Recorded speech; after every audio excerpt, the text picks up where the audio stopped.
I then realized it was done. I was done. It was over. And I remember standing and looking off. The Saskatchewan River was just below, and we could hear it all night. And beyond it was a mountain full of snow illuminated by the 10 billion colored stars in the sky, and the moon that had risen and given us some light to see by as we tried to self-rescue. But then I remember thinking about my parents and the loss of my sister. It broke my family. I was in Montana to get away from the brokenness, and I wasn't home on vacation visiting family. I was on a mountain cliff, and they didn't even know where I was. But I knew where they were, and I remember thinking, I guess they're gonna lose another child, and what kind of break will that give them? What kind of snapping will there be? And the whole family. Nothing I could do about it. I accepted my position, where I put myself, and a peace overcame me. A relaxation, a recognition of reality, and an acceptance of my sudden destiny. I began to fall asleep, smack my helmeted head on the rock.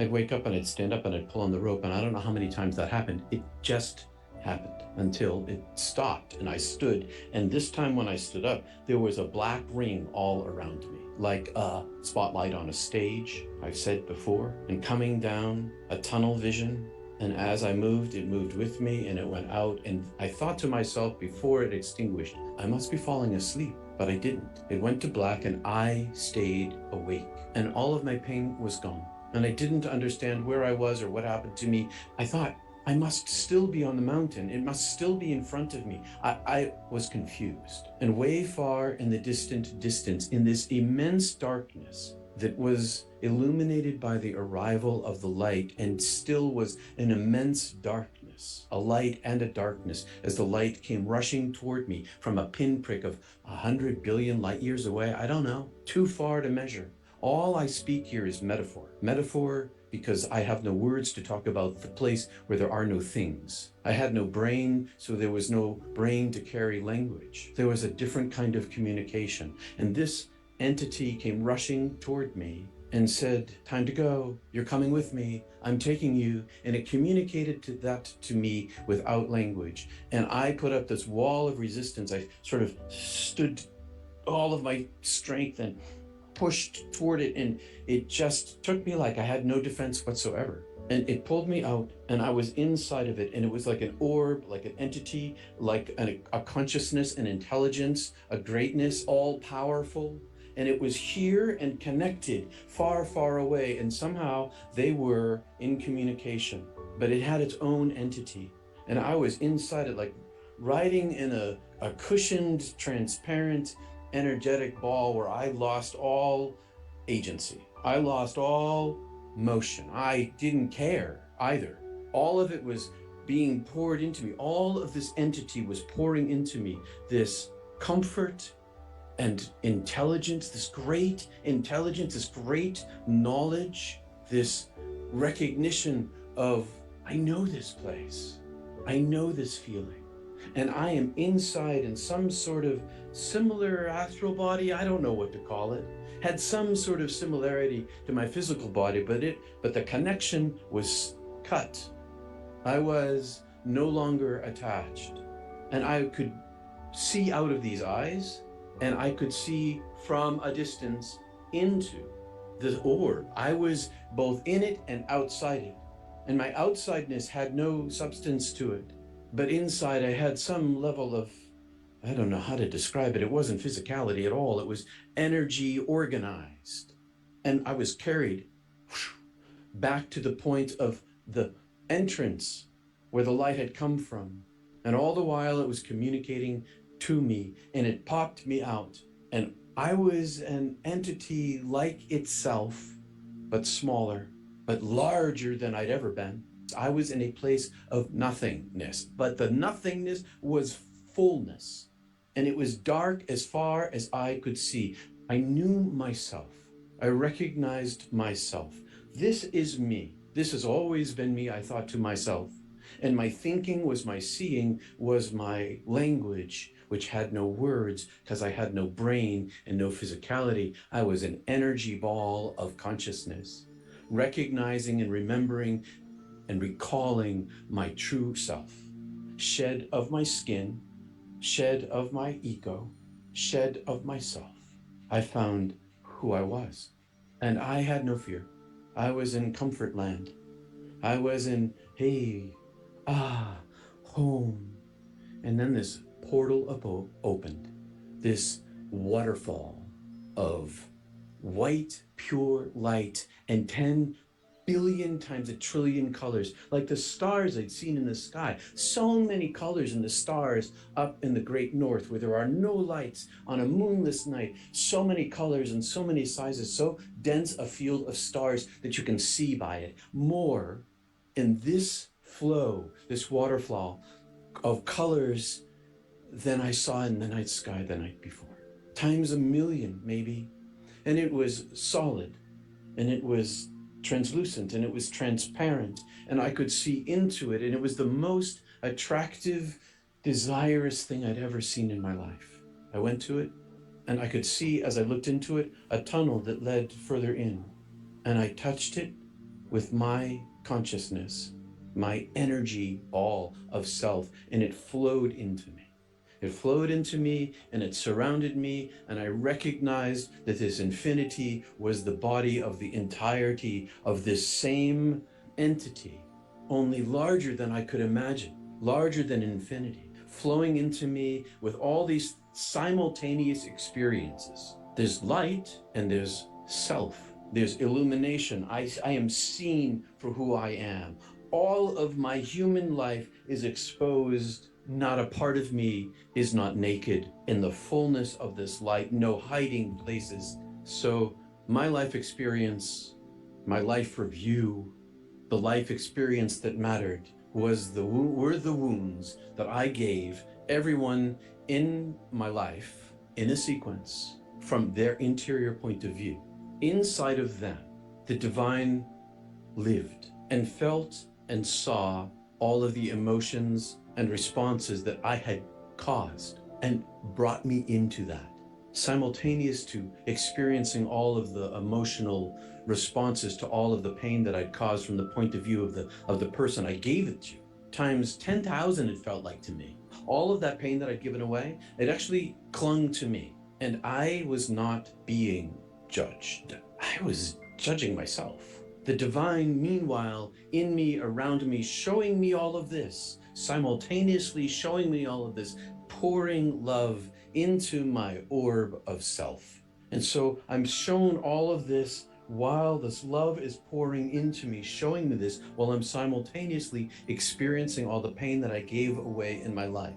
And I judged myself guilty. Not because of what I had done, but yes, because what I had done. I had hurt all these people, but not because of that, but because of the comparison of the divine light, which was infinite in size, all loving, all compassion, all kindness, pouring out. I love you, I love you, I love you, I love you, I love you. I made you, I made you, I made you, I made you. You are my beloved. I know you. I've always known you. All these things that you've done to these people. I've known everything that you've done. I've lived inside of you. I've seen your life by being inside of you, which is how I saw inside the lives of those I hurt. And as I listened to this impouring inside of me of eternal love, it was like the ear of my heart began to hear it, and I could see all of humanity. I could see all of the brokenness of humanity, from the worst of us to the best of us. There's this great equality of separation, of limitedness. And from our side, it looks so huge, but from where I was, it was non-existent in comparison to the light itself. There was this great equality of brokenness. And the divine love was so merciful, so loving, so forgiving, so welcoming, so healing, so fulfilling through the ear of my heart of all the love that I had given away in my life, and all of the love that had been given to me in my life was like this treasure chest, and it was an ear through which I could hear the call and words of the divine who loved me as I was, as I lived, and as I turned all of that suffering that I underwent from all of the pain that I had given away, it just vanished in a wholeness of healing and expansion like a balloon inflated. Only what was breathed in was the divine self, joy and bliss, paradise, healing, wholeness, understanding, knowledge, anything I wanted. And I wanted to know how the whole universe worked. And I was shown the complexity and simplicity of the entire thing. All these things and so much more than my language can contain. And this is always the problem with mysticism. Language can't contain it. The same is true with Rumi and Kafir and Jesus and feeling in Norwich. Everyone, T.S. Eliot, and everyone has the same problem. Phrasing, wording, the unphrasable, and the unwordable. I then, from this unitive state where one more drop of the divine self, I felt like it was going to explode me, maybe bring me back into the oneness of being, which turned into my desire. Seeing that it was possible made it what I want. And I shrunk back down to some size like Peter somehow was reconnected because I remembered my parents. Before I died, I guess I brought them across with me. Maybe that's what happened. Maybe because I didn't bring anything else with me. I brought my parents with me, and my heart ached for their potential loss. And I presented this saying, am I dead? And the voice said, yes, you're dead. I said, I can't be dead now. The voice said, why? Come home. It's your time. Welcome. I said, because my parents had lost my sister. They were still grieving. She was still missing. And in that instant, I was swept across the universe. And in that instant, I was swept across heaven to the edge of the universe, where it was the beginning of matter, like a Higgs boson field of where energy becomes a thing. And I was thrust out, still my soul self, seeing the expanse of the universe and seeing all the galaxies and seeing just the magnificence of all of the structural organization of it and the flow of it, and it all reduced down very rapidly from all of that to one galaxy, to our star system. And in our star system, I could see our planet, and our planet was like a hologram. And on the hologram were 7 billion living people. Like, this wasn't a movie of these people, it wasn't a recording of these people. I could see every 7 billion persons as they lived their lives on Earth all at once in a particular time. And half the world was asleep. The other half was working, wars, babies, death, birth, horrors and beauties. And I could see inside every single one. I was shown inside every single one a golden light, a golden fleck of light shining inside every human heart. Didn't matter who they were. Way down deep inside them. And there was a foam that covered the whole earth. And the foam was like a fog between the people. And although they could see each other, they couldn't see each other. They couldn't see the heart of gold. It was obscured by the foam. But I could see it because the divine lived inside them. Because the divine lived inside everything in the heaven I was in. And I could see the concentrate of goodness. And in seeing that, the voice expanded the size from single universe to multiverse. All these universes and all this time and all these universes. And it all came pouring in. They all spoke. They all spoke love. They all spoke. To me, I was a beloved. I was the aim of universes of sizes of love. This love was all made me understand the largesse of myself, and the love is the center of all there is in creation. And I understood in the same moment that I was the prodigal child. I was the beloved one, that every single golden flecked human being alive were made of the same love I was feeling, the same love that was pouring in, to me, was everywhere and in humans. And because of this love, all was, will, and is well, eternally, forever, from the beginning of the beginnings to never ending. And I saw my parents' faces, and I could see these two tracks of parallel lives, them living without me and them living with me. And I could see the outcome. And the outcome was the same. because in the inpouring of this love that poured out from the universes, of the multiverses of love was, is, and shall be, made it well. And I understood that no matter what I chose, my parents would be in the place of well-being with me, like everybody. All are connected to this, them, the light. There is nothing that is not that. And well-being awaited my parents, no matter what I chose. But I saw their suffering in the lives if I died. I could see their breakage, and I could see less breakage. Still breakage, there's always breakage, the world is breakage, but they would never know the other parallel path, universe, their lives would have taken.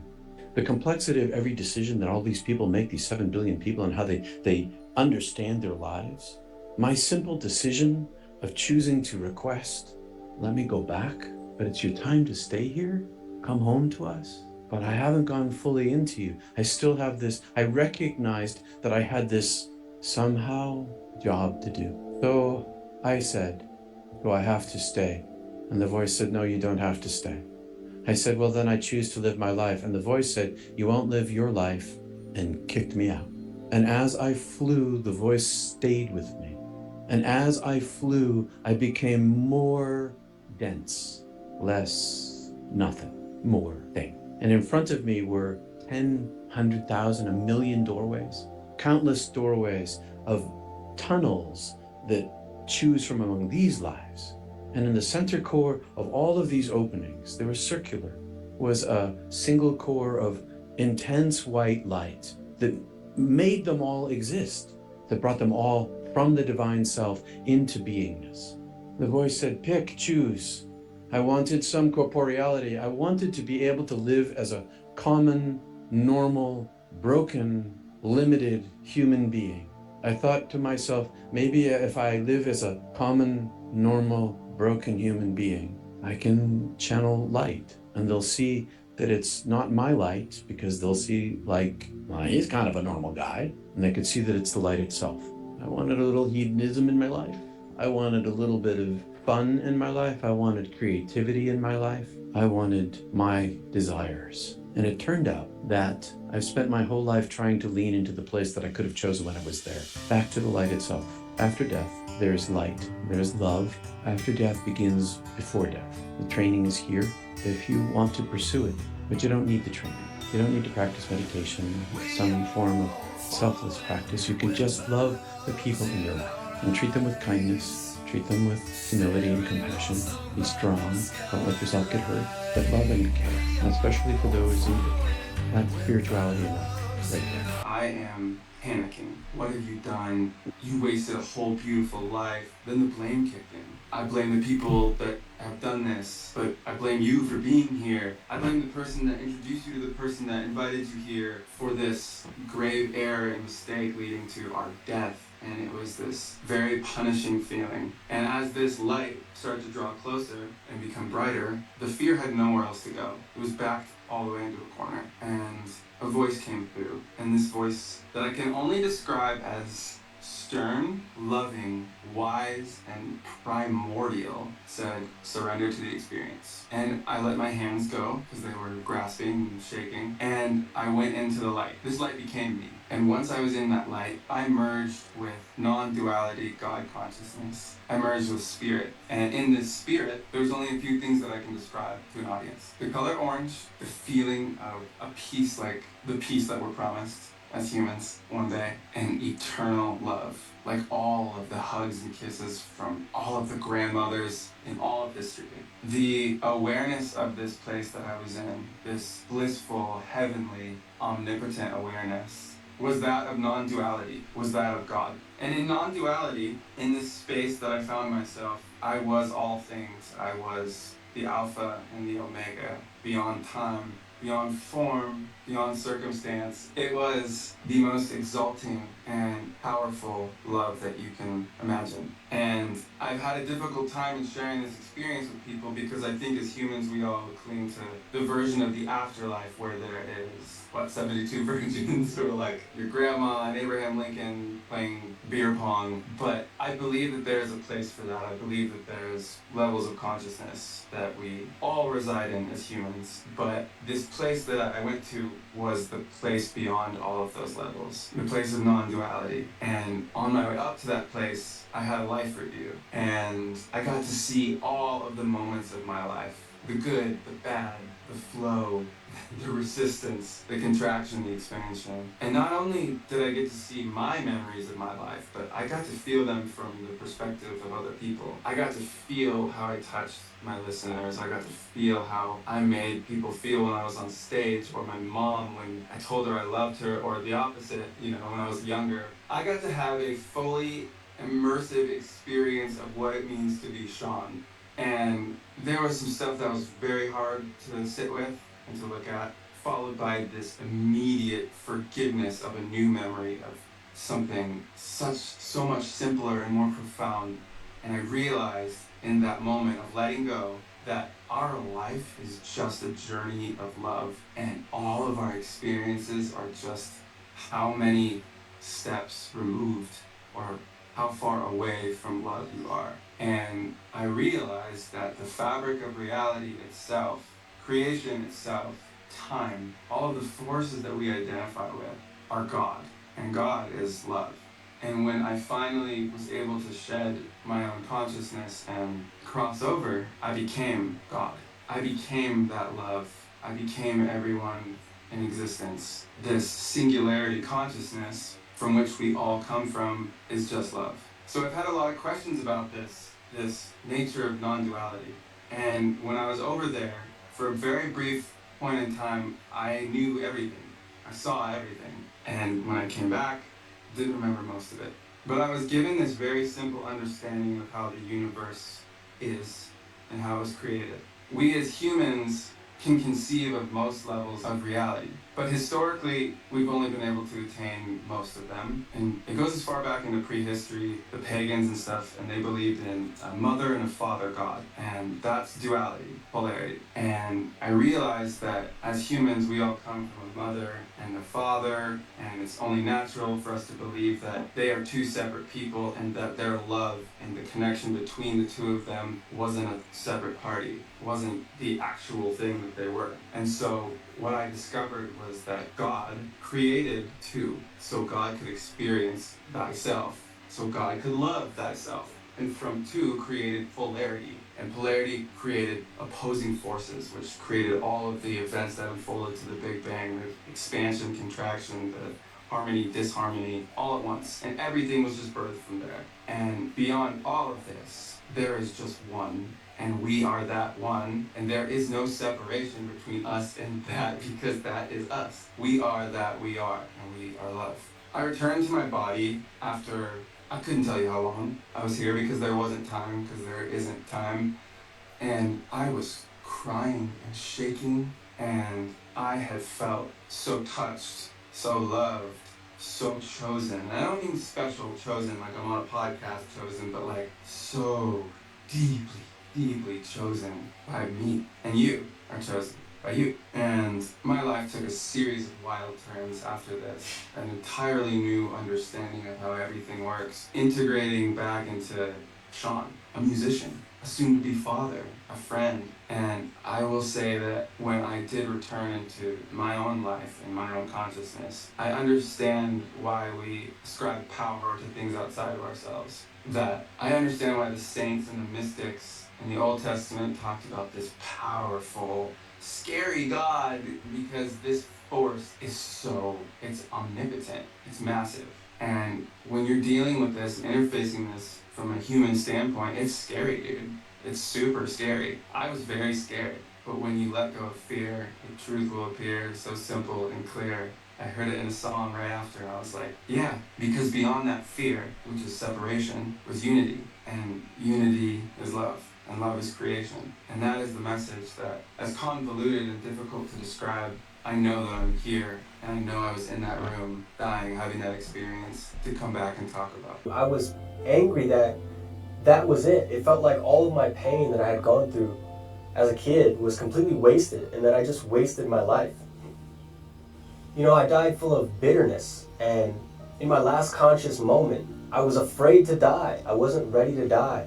I can't describe that feeling in words. There are no words to describe what that felt like, but the closest words I can think of are hopeless and regretful and bitter.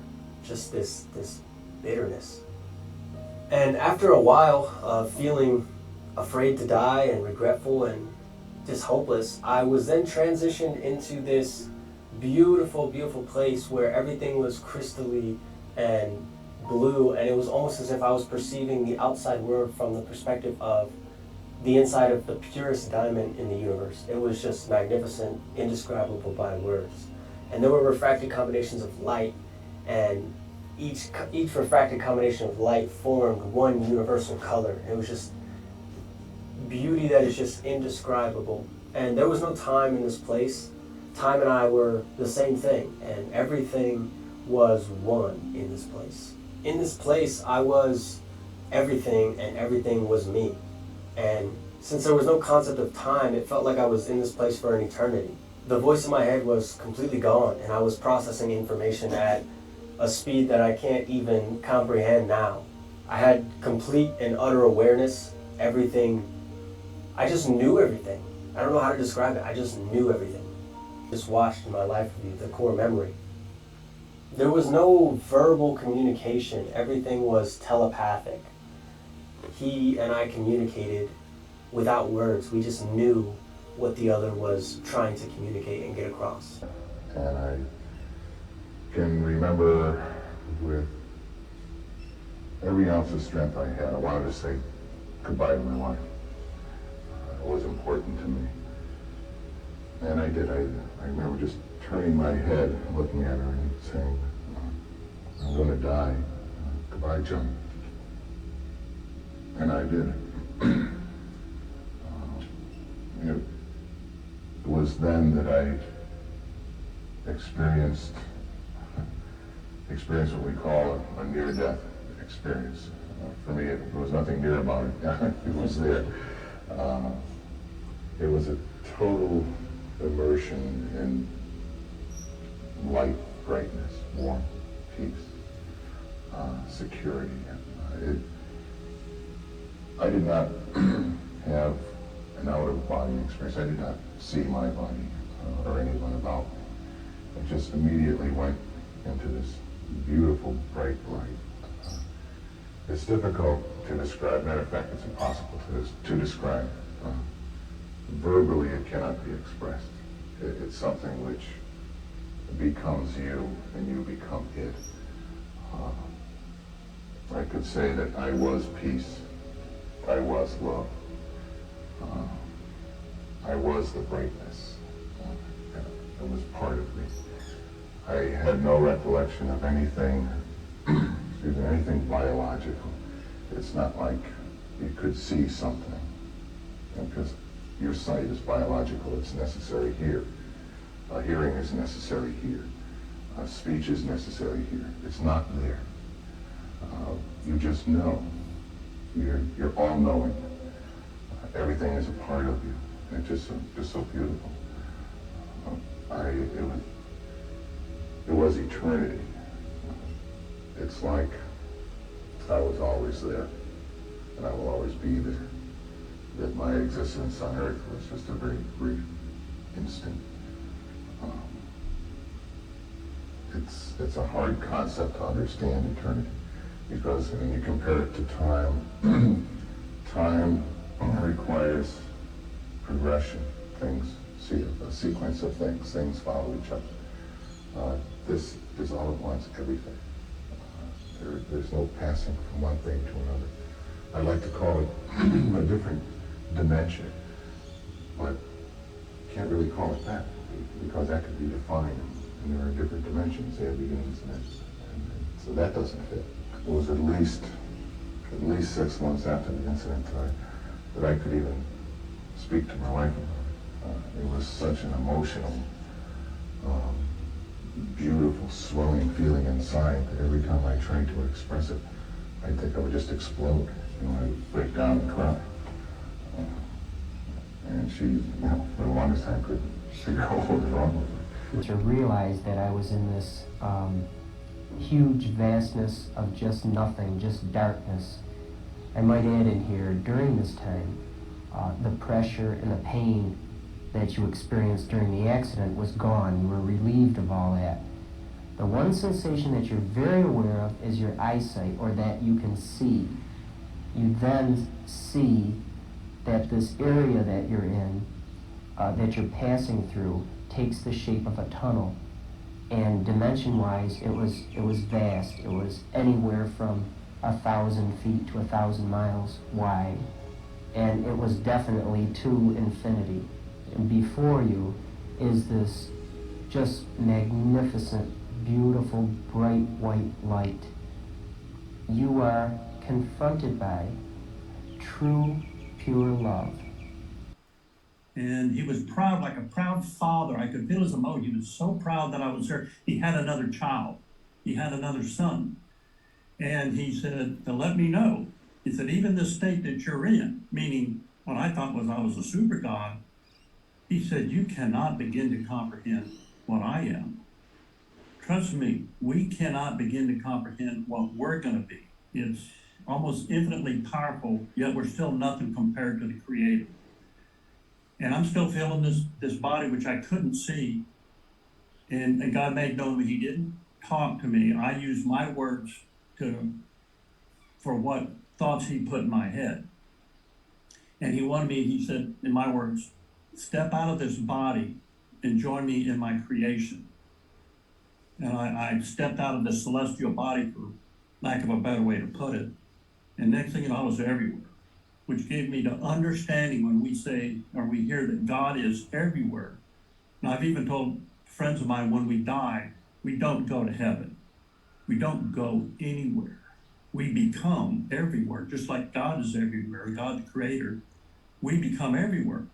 Well, that kind of frightened me, and it was a little uncomfortable. So I stepped back in my body, and he kept coaxing me, like a parent coaxes their child to learn to take the first step or what have you. And I'd step out, and I'd go back in, I'd step out. And each time I'd go back in, I felt more and more constrained until it became almost unbearably uncomfortable to be in that form of body that I had when I had a physical body. And then he says, I want you to step out and know all these things, all the things she created in the entire cosmos that are in existence. He wanted me to know them. And it was fascinating that if I wanted to travel limitless light years across this creation, I didn't travel there in an instant. I was already there because I was everywhere. So it gave, when they say God is everywhere, I understand that little bit of it in this form. The other thing that was interesting I experienced there is no time. So I kind of smile when I think of this, like I wouldn't call it a joke, but when Christ says, I always was, I am, and I always will be. Well, that's pretty easy when there's still time. And then for us, so you're not sitting there as time goes on for eternity and you get bored. You live in the moment of God's love.